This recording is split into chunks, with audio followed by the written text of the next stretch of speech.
Здравейте, съжалявам, закъснях. Убийствен трафик. Няма проблеми. Чудесно, защото беше повече от час. Ето сега ще отключиме. Бързам. Ох, не е този. Ох, и той не е. Май ще трябва да звънем да ставам, че нещо не трябва да включването. Всеки не се стане. Ето, елате сега да ви покажа. Това е най-хубавия апартамент, квартала, най-хубавия. Дневна, с кухня.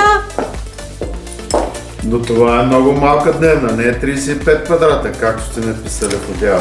Не бих използвала точно думата малка, по-скоро е компактна, с усещане за простор.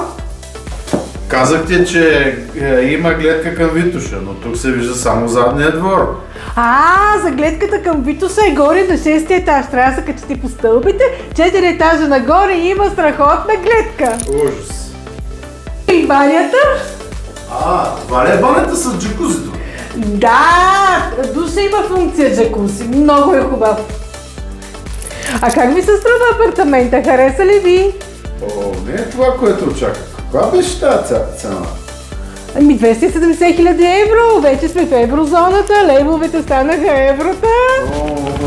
Това е извън бюджета ми. Значи спускате възможността да се снимате с тези ключове за социалните мрежи. Нали знаете, вече всичко е там.